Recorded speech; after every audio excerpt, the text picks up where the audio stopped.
question is often asked in exams on shoulder joint, and the answer has to be written under the following headings. First is type and the subtype and the articular surfaces of the joint. Then attachment of the capsule and the ligaments that support the capsule and the joint, relations of the joint and the movements that are possible at the joint along with the muscles which are responsible for producing those movements. And finally, the clinical anatomy or the applied anatomy related to the joint. You all must be knowing that shoulder joint is the most movable joint, but it is also prone to dislocation than any other joint. So here the stability is compromised for the sake of mobility. Let us look at the type of the joint. Shoulder joint is a ball and socket type of synovial joint. It is a multi-axial joint. Here the ball is formed by the round head of the humerus and the concavity of the glenoid cavity of scapula that forms the socket of this joint. Let us look at the articular surfaces.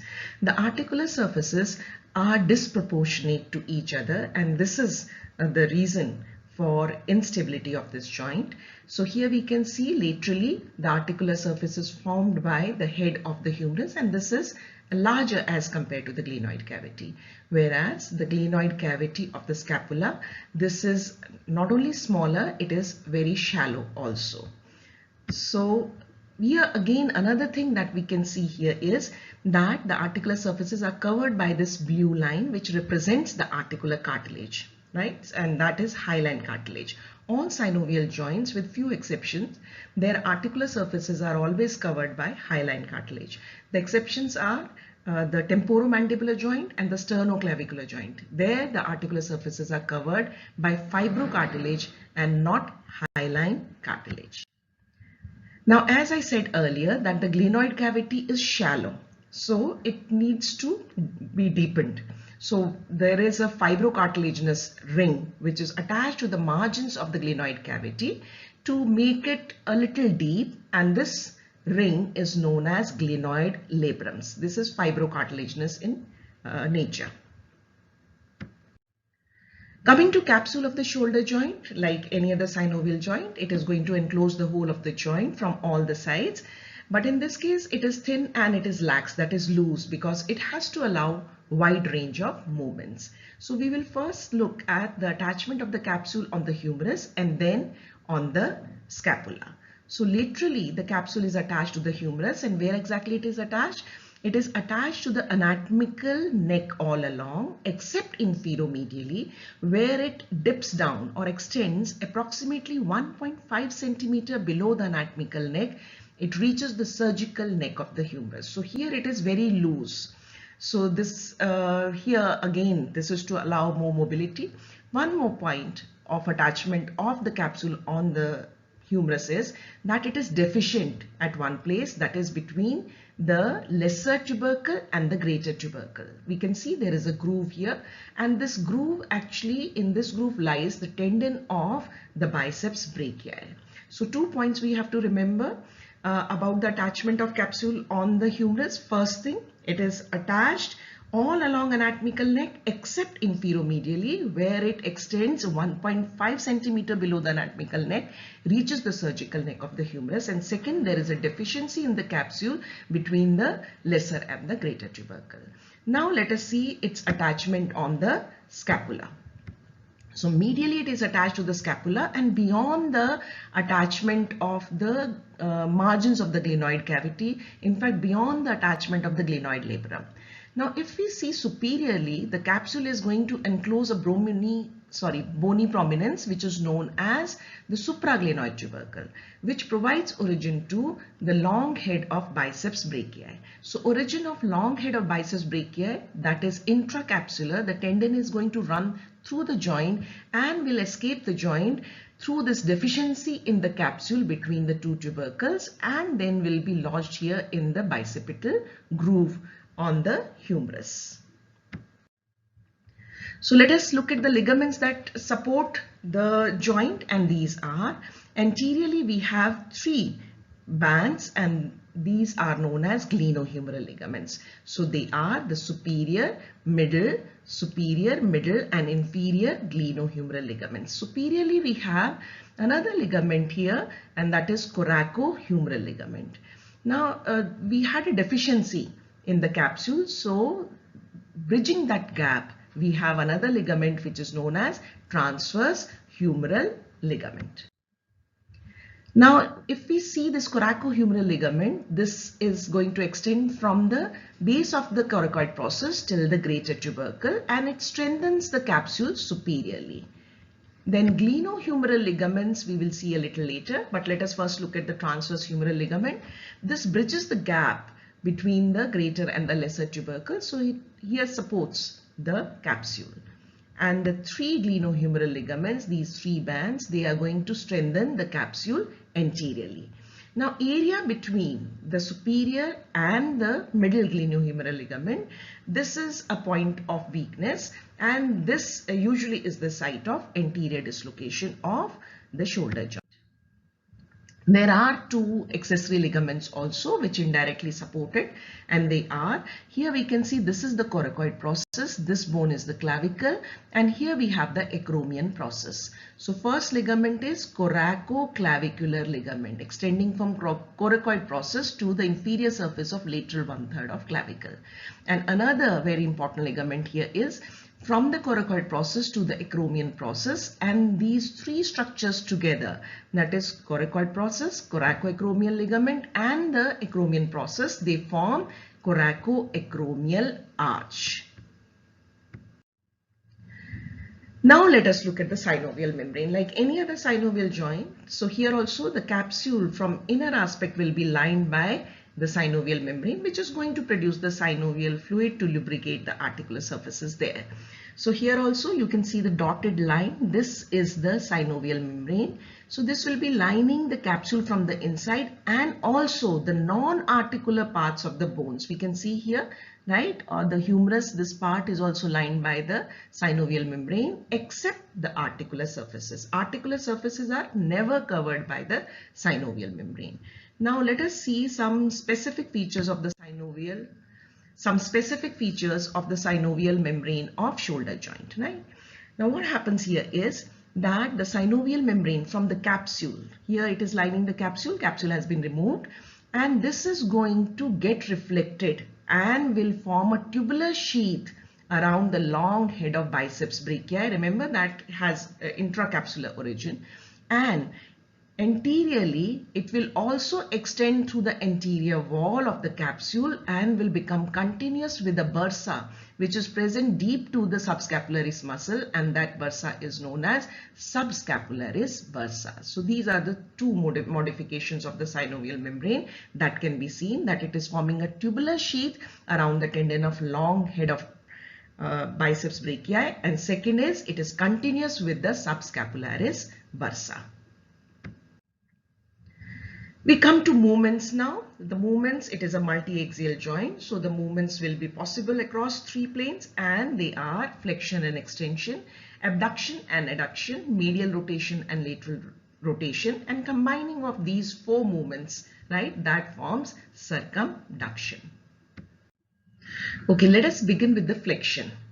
Now, in order to remember these muscles, you first look at this picture. In case of flexion, the arm is taken anteriorly, right?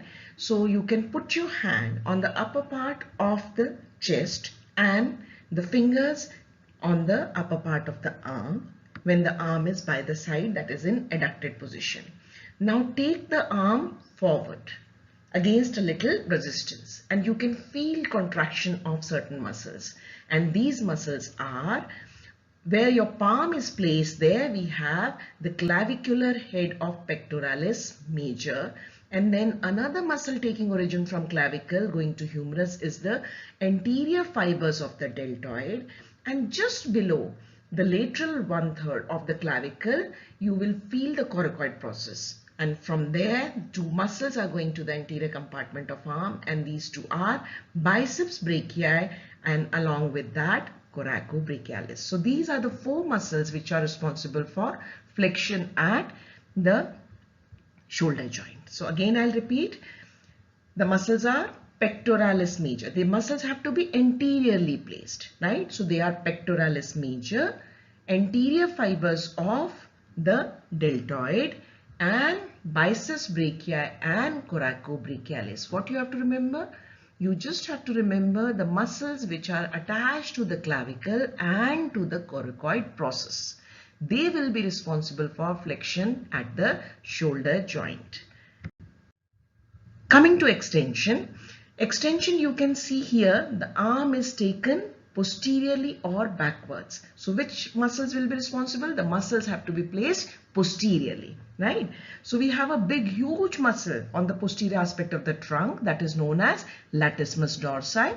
So this muscle is going from the trunk to the humerus, right? So this is latissimus dorsi is the first one. Second, we have another muscle going from scapula to the humerus, again placed posteriorly. This is teres major. And then we have the posterior fibers of the deltoid.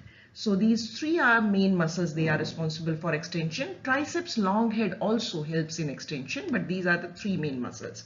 So these are, where are these muscles placed? They are placed posteriorly. Which movement is involved? The movement is extension. That means taking the arm backwards or posteriorly. Therefore, posterior muscles, and the muscles are latissimus dorsi. Put your hand on the latissimus dorsi on the lower part of the trunk, teres major, and the posterior fibers of the deltoid. Feel that. That way you will remember it for a much longer. In fact, you will never forget it. If you visualize it or if you touch it, then you don't forget the things. Okay, so this is extension. Then we have abduction. Abduction is a slightly complex movement. So this is not only going to occur at the shoulder joint, but there will be rotation of the scapula also involved in this movement. So let us see here. We will divide this into two parts, right? Or three parts we can say, to make it simple, right? So it will be initiated.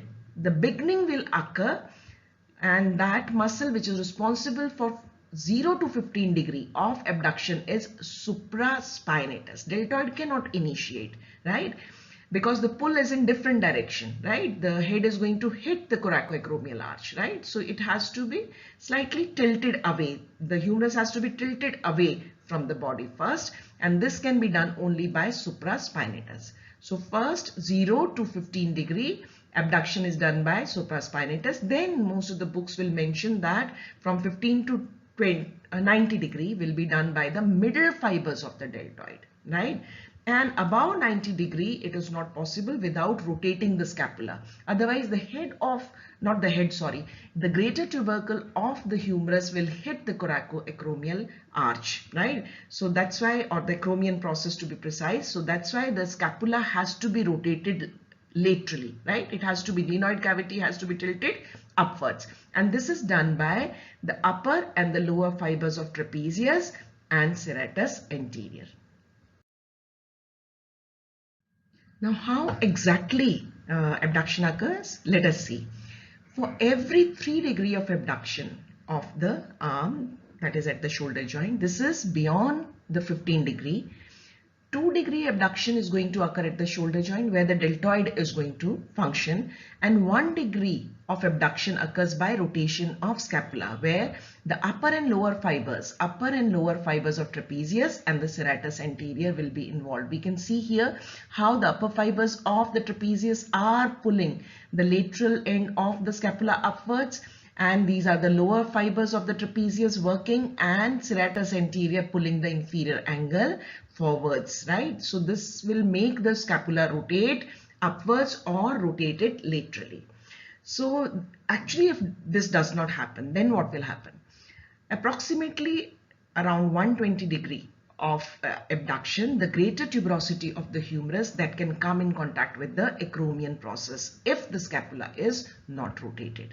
Therefore, elevation beyond 90 to 120 degree, we have to rotate the scapula laterally. So this you have to remember, that for every 3 degree of abduction beyond 15 degrees, 2 degree abduction occurs at the shoulder joint. 1 degree of abduction is possible because of the lateral rotation of scapula. The muscles responsible are supraspinatus 0 to 15 degree, then deltoid and upper lower fibers of trapezius and the serratus anterior. Sorry. Coming to adduction, this is there is a simple way to remember here. Now adduction, you can see here, it is taking the arm towards the trunk, right? So here again the muscles which will be responsible will be going from the trunk to the humerus. The way I used to remember is that these are the muscles which are attached on the bicipital groove, on the lateral lip, medial lip and the floor of the groove. Those three muscles, remember, the lady between two majors. And these are the pectoralis major, the latissimus dorsi and the teres major. So these are the three muscles going from trunk, because now the humerus has to be brought closer to the trunk. So you need two huge muscles which will be going from trunk, one anteriorly, another posteriorly, from the trunk to the humerus, and another muscle which is also doing the same thing is the teres major. So three muscles doing adduction, they are attached to the bicipital groove, their lips and to the floor, and they are pectoralis major, latissimus dorsi and teres major. Medial rotation. Now if you look at the medial rotation here, the elbow is semi-flexed and then taken medially, because otherwise you will also include the pronation. That's why it is shown like this. So medial rotation of the arm, the humerus is going to rotate medially. So which this thing will be responsible? One of the muscles of rotator cuff, that is subscapularis, which is placed anteriorly. So that is the first muscle, right? This is involved in medial rotation. Then what else? Which muscles will be there? Then we will have the pectoralis major, the latissimus dorsi and anterior fibers of deltoid. You have to remember that the anterior fibers of deltoid, they will be responsible for flexion and for medial rotation, right? Posterior fibers of deltoid, they will be responsible for extension and lateral rotation, and the middle fibers will be responsible for abduction. So this is involved in all the movements. Deltoid is involved in all the movements except adduction, right? So I'll repeat, the muscles for the medial rotation, they will be subscapularis, right? So this is the muscle which is attached to the lesser tubercle, which is closer to the trunk, right? So which is more medially placed. So this muscle is the subscapularis. Then we have pectoralis major. Then we have anterior fibers of deltoid and the latissimus dorsi. Coming to lateral. Okay, so muscles responsible for lateral rotation. Now here you can see the elbow is semi-flexed and the hand is taken outwards, right? So this is the lateral rotation at shoulder joint, and the muscles responsible would be now two muscles of the rotator cuff or musculotendinous cuff. Those muscles are infraspinatus and teres minor.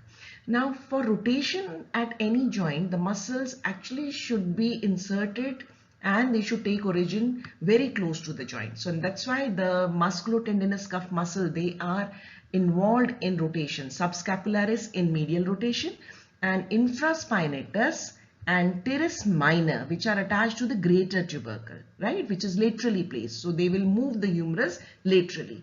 So these two muscles will be responsible for lateral rotation, and then we have the posterior fibers of deltoid. So these muscles will be responsible for lateral rotation. For circumduction, here we will see that actually this is a combination of various movements. What happens here is the distal end of the humerus moves in circular motion as if you are bowling in cricket, right? And this is performed successively by the following movements, that is flexion, then abduction, extension and adduction, right? So this is known as circumduction.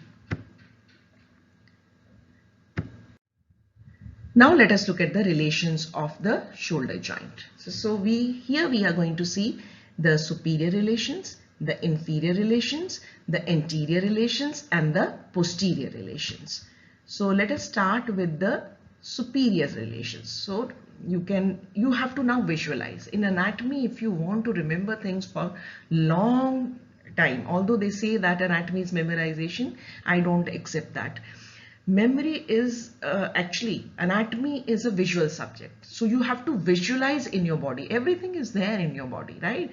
And that's why we say that atlases are a must. Okay, so here also visualize your own shoulder joint, right? And think which structures would be present above that.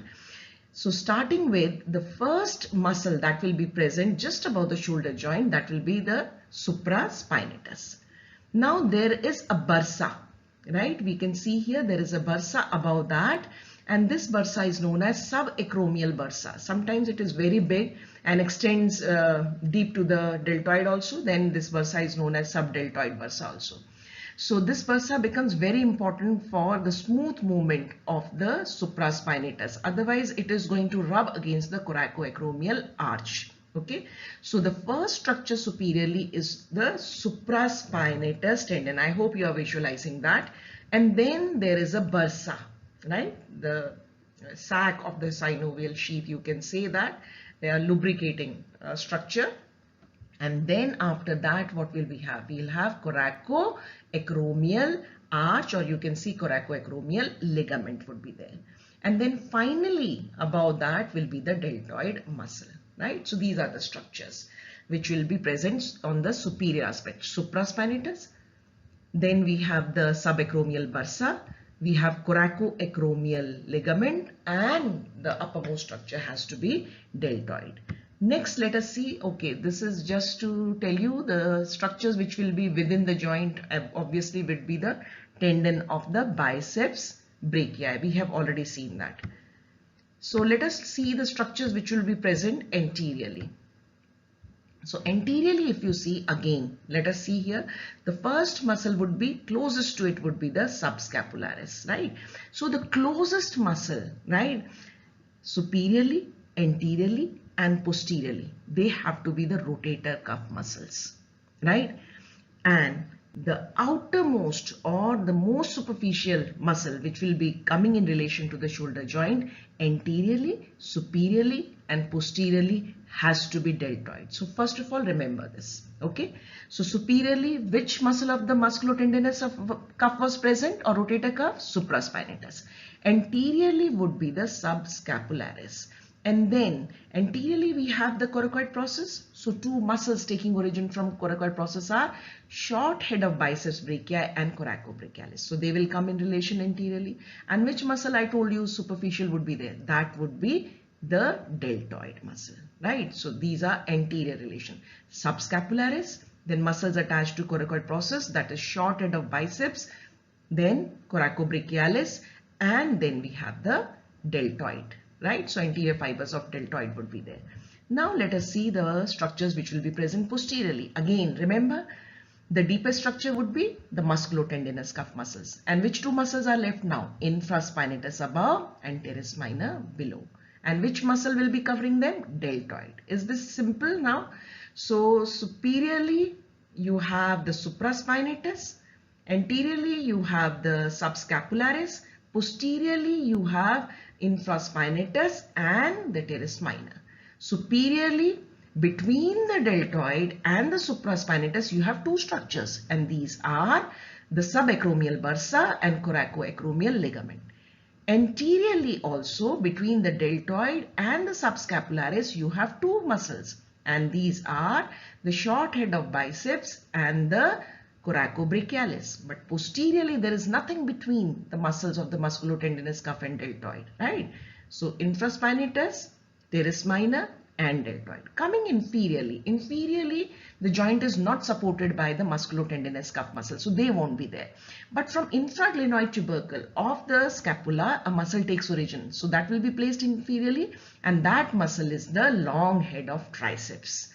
Now there is a nerve and vessels which come in relation to the surgical neck of the humerus, and they are axillary nerve and posterior circumflex humeral vessels. So these are the structures that will be coming in relation to the shoulder joint inferiorly. The three structures are long head of triceps brachii, axillary nerve, yellow color, and the vessels are posterior circumflex humeral vessels. So this way the relations become very, very simple. Okay. Now arteries supplying the arteries which are present around it, right? So on the posterior aspect you have the suprascapular artery. Then we have close to the surgical neck, around that surgical neck we have anterior and posterior circumflex humeral arteries, and there is another artery that is subscapular artery. These are branches of axillary artery. So just remember, we just have to remember the arteries. How will you remember? The bones which are participating are the scapula and the humerus. So two arteries which are supplying the scapula but on the lateral side. So these are suprascapular from above and subscapular below. And on the humerus, those arteries which are encircling the surgical neck of the humerus, because the arteries have to be very close to the joint, and they are anterior and posterior circumflex humeral arteries. So that's how you can remember the arteries supplying. Coming to nerves. The nerves, again, they have to be close to the joint and they should be supplying the muscle or the area of the skin over that. Hilton's law is there and they are crossing this joint. They are suprascapular nerve, axillary nerve, and the musculocutaneous nerve. So these are the three nerves: suprascapular, scapular side mein, then axillary, surgical neck mein. Another one which is close there is the musculocutaneous nerve. These nerves supply. Last is the clinical anatomy of the shoulder joint. Let us see here. Now, inferior dislocation of shoulder joint is common. Why is it common? This can be asked, right? Why? Because I have already told you repeatedly, the capsule descends downwards by 1.5 centimeter onto the surgical neck of the humerus and it is very loose here. Second point is that the capsule here does not get supported by any muscle of the musculotendinous cuff. We can see here the muscles of the musculotendinous cuff, they are supporting. We don't even have any ligament also here, right?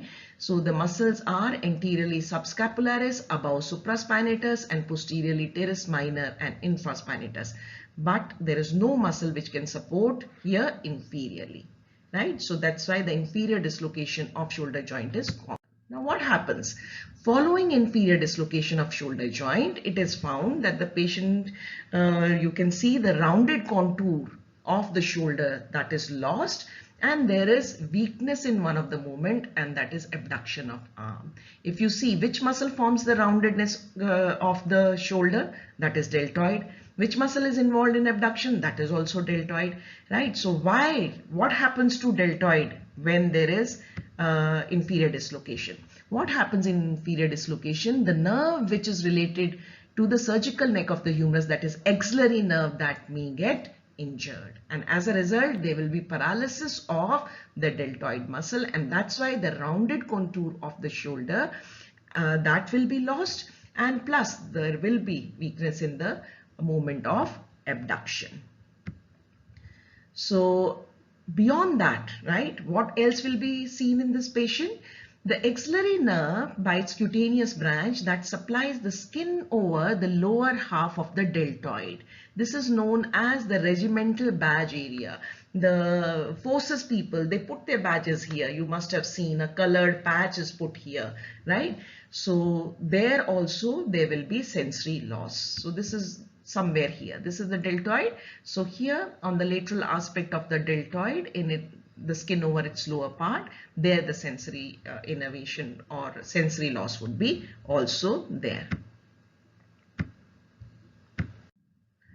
Now another condition, frozen shoulder. Now this frozen shoulder is characterized by pain and loss of movement or stiffness in the shoulder. Now this can develop after a shoulder is immobilized for a certain period of time, right, because of some disease there. And what happens exactly here is thickening and contracture of the capsule, right? So the capsule fibers, they undergo contracture, and thickening also occurs. Adherence of the synovial membrane, there will be adherence between the synovial membrane and which surround the joint. That's why it leads to frozen shoulder. Frozen shoulder means the shoulder cannot be moved, right? So that is freely. That is the known as frozen shoulder, right? Another condition which is supraspinatus tendinitis, or so here you can see inflammation of the tendon of supraspinatus, or there can be subacromial bursitis, inflammation of the subacromial bursa which is present just above that. This is also known as impingement syndrome, and some people also call it painful arc syndrome. So what is this? This usually occurs in old people, and what happens is when the abduction is initiated, at that time also the pain is not there, but pain is felt between 60 to 120 degree of abduction. Why at this time?